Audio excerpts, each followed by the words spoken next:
Kaixo, kaixo, bueno, ongi etorriak izan barnetik 3. atalera. Beste aste batez, hemen gaude gure teoria komentatzeko eta batez ere kamaratzean gertatu diren sekretuak zuei kontatzeko. Prest? Bai, Aurrera! Festaren egunean enitzen alaitzekin egon. Berdin zait. Egia esaten ari naiz. Bai, lehenengo aldia izango da. Zergatik baina gauza pila bat gertatzen dira, 3. ataletik aurrera. Zu? Arene mugikorra behiratu zenidan. Bai, barkatu. Jo, zen nolako erreakzioa, Bueno. Claro, arrazoia daukarenek. Bai. Osea, imaginatu, ez izutela esaten gainera, horrelako kontestu batean, hildako bat dagoen egun batean, zerbait gertatu da, ikerketa bat dago poliziarekin, badakizu gezurretan ari zaretela biak, eta gainera deskubritzen duzu, zure mutilari bidali ziona mezua dela beste neska. Osea, exa gainera. Bai, iruditzen zait, bueno. Bai. Gainera, gehien bat delako, baita zure bikota, eta orduan zure bikoteran ez duzu esperoa zure gezurtzea edo gaizki edo gauza txarrak esatea, orduan nik ere ulertzen dut olako erreakzioa. Hala ere, uste dut ez dela guztiz egokia Arenek Jonen telefonoa baimenik gabe begiratzea. Sekuentzienetan ikusten duguna da, 3. ataletik aurrera, Jon eta Areneren erlazioak goraberak biziko dituela. Eta hor sartzen da Aimar, igual gora bera horiek aprobetxatuko dituna. Ezin dizut esan. Claro, eske hasten dira. Ezin diazu esan. Mundu guztia gezurretan hasten denean, gero ja historia guztiak. Oso ondo. Ni saiatu naiz. Ez baldin modu zulertzen Ezin. gezurra, are okerrago da. Bai. Ea den gezurra esan duela, hilduelako galder, edo beste gauza batengatik, baina gezur bat kontatzen baldin badizut, eta zuk ez baldin modu zulertzen zergatik den gezur hori, kabratuko ezu asko zer gehiago esandakoa. Gainera, denboraldi honetako puntu garrantzitsuena niretzat da, mundu guztiak zerbait eskutatzen duela. Eta eman dezakeela mundu guztiak galderriltzeko arrazoiak izan dituela. Pena ematen dit alaitzek. Hor gelditu aldagelan bakarrik. Txaso aztu alaitz. Erlazionetan ere alaitz beti erdian, Eta sorpresa dago. Gaixoa, kepa. Kepaketon. Nire kotxea. Karnetik behar ez duen horietakoa. Nola nabaritzen da, azten ari garela, Eske, Kotxea eta dena. Erosi duzu? claro, eske nik, goratzen naiz.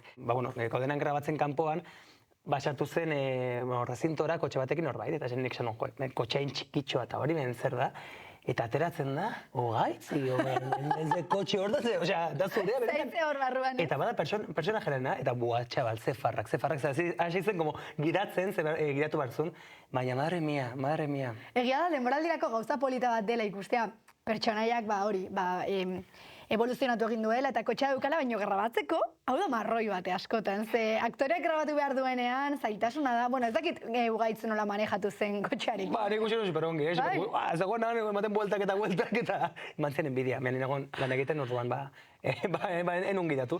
Beti ikasten, elkarrekin, beti, erlazio oso polita daukatu bai. Bueno, zaintza da. Bai, zaintza. Claro, eta norarentzak azteko Garrantzitsuna. Formula. Ai, ema. Naiz eta lagunak izan, azkenean denbora pila bat pasatzen dute elkarrekin, eta hori norarentzako ere, Eta entre apunte y apunte dago kontakto fisiko Nahi. bat. xilik. Naiz eta denboraldi hasieran nora nahiko ulerkorra agertzen den, gorkaren erlazioarekin, gorka eta olatzen erlazioarekin, gero jeloskor jarriko da, ze azkenean, ez da bakarrik jeloskor badakielako gorkarekin liatu daitekela, batez ere, intxeguritate puntu bat sartuko zaio, badakielako zenbateko garrantzia izan duen gorkak olatzentzat. Eta orduan, erlazioa pixka bat okertu egingo da agian gorka beti hor presente dagoelako. Ja. Zerbait hartzeko? Bueno, Kafe bat? Sojasnearekin eta bi azukre. ai, ama. Ai, eski urduri zegoen, osea, ni. Urduri ningoen. Ostri. Nora? Zertan ari zara? Nora, bota gingo gituzte? Ai, olatzek flipatzen du, klaro. Pila bat gustatzen zitzaidan hau grabatzea, Eta zu harro, no? Pila bat, bai. Norarentzako oso garrantzitsua da Ja. bere bidea egitea eta nahi dituen gauzengatik burrukatzea. Azkenan denboraldi guztietan burrukatu nahi dituen gauzengatik. Hasieran futbolarengatik, taldearengatik eta orain, etorkizunan egin nahi duenagatik. Pero ez dauka zergati bat. Hori da, berarentzako zergatia oso garrantzitsua da. Etorkizuna. Ondo pasatu dutela ematen du, ezta? Bai, zenbat egin diren ja mutilekin legatzen eta dena, ez? Atxoen aldietan gehiago jolastu beharko genuke, mutilek kirola egiten duten bezala. Ez dute kirola bakarrik egiten, Litroak ere egiten dituzte. Litroak. Zerraro egiten zaidan, ikustea Lili eta Malen baratzetik pasa direla, litroak eta botoiaren egitera. Buah, Ja, bueno, tomate bat hartzetik, kalimotxo bat hartzera, eta... Nire aitaren taberna da. Claro, tabernan sartu nahi zenetik geroz eta erlazio handiago izango dut beraiekin. Hauek, beti... Ondo. Lengua zen etxera. Gauza bat jasotzen Hor daudelako. Uste dut barran utzi nuela. Bale, esan eta bilatuko dizut. Ez, lasai, hartuko. Bitartean ipini zerbait Liliri. Ez dute zer nahi eskerrik asko. Oraintxe esan dut. Aizu xalada! Bai, ebaso bat mesez. Izotz asko. Ez da guai. Martxan izotza. Proposamenak. Egia da, estena hauek grabatzeko niretzat oso lagungarria izan zen aktore zuzendariaren pertsona. Osea, estena guzti hauek grabatu nituen gehien bat Erika Olaizolarekin, eta egun batzuetan agian Xantirekin, eta gauza guzti hauek grabatzeko koreografia bat egin behar da. Ematen du dena oso era naturalean agertzen dela, baina zu badakizu, ez ez. Eta orduan badibidez, izotzak barruan baldin badaude, kronometratu behar da, zte momentutan joan martzaren, beraiek beraien esaldia esateko eta denbora ukitzeko. Eta ni barruan nagoenean ez dago izotzen bila, noski. Nago entzuten, beraiek esaldian ez bukatzen duten sartzeko. Beraz zaila da, baina oso divertigarria dau. Eta ez dugu komentatu, ardo botella bat hartu dula, Osea... Egia da, hauek hasiko dira ja, Ai, ama, tabernan sarten ezkutuan, beraien gurasoena denez, Eta gainera, modu batean, zuri bazilatu dizute, ez zuri kendu dizute ardo botella, Bai, enteratzen baldin badira ni izan naizela, agian marroia norarentzako, ez? Edo marroi edo zu botelloia beraiek ioten. Nora oso kapaza. Bai, badakit. Botelloian joateko beraiekin, Eta menos nahi ere. arduratxoa ikustu zaio baino. Etorri jende zautzera. Ai, ama! Zergatik? Klaro, nik hau ez dut ikusi. Ez nuen ikusi eta grabatu genuenean ez tari. Ai, ama. Bueno, eskerrak ez dela izan, edan duela gatik. Hostia, ez susto, no? Osea, justo... Ai, dago superlarrituta. Bai, ze potxola, Markel. Lilik, orain arte bizi dituen egoera guztietan, nahiko, ez dakit, heldu agertu dela, baina egia da, honek superatu egiten diola. Urduritasun honek. Ez que badira goza asko, Osea, ez da bakarrik egitea gozat ez duzuna nahi, aldela izan litura, baizik eta gainera jende askorekin, kontestu batean, ez baldin modu nahi egin hori, presio asko aldela izan zuretzat, eta, modu batean hola reakzionatzen duzu. Bai, eta nire beak garenean hori askotan gertatzen da, ez? Esan duzun presioaren gatik eta hori, azkenean egin nahi ez ditugun gauzak egitera behartzen gaituztenean, edo gu geu behartzen garenean, ez, beste batzuekin enkajatzeko eta horrela, antxeade krisi bat ematea ez dela hain arraroa. Bai, ze modu baten betxatzen zu, ez baldin mauzu egiten hori igual bakarrik geldituko zarela. Gero konturatzen zara, ez zela izango holan.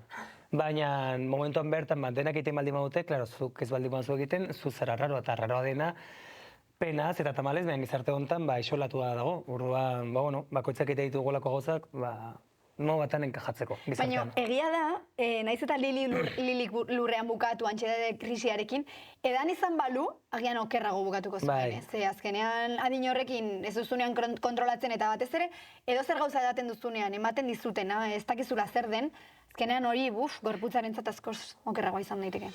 Barkatu. Arene, igirten zaitezko epizkatean, mesez? Bai. Ui, momentu hau eta meti pertsonaiak aprobetxatu egiten du. Zerbait txarra egiteko.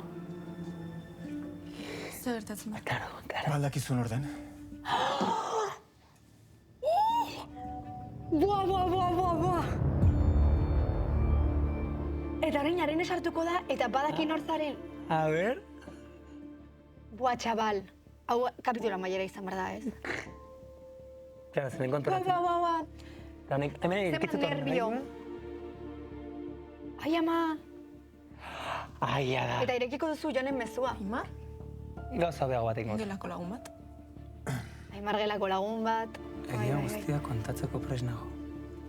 Sentitzen Wow. hartzainik ezurra esan izana nire gata. Kriston bronka botako dizue Arenek. Zergatik? Eta etxetik botako zaitu. Aimar, galderren anaiora. Ze fuertea.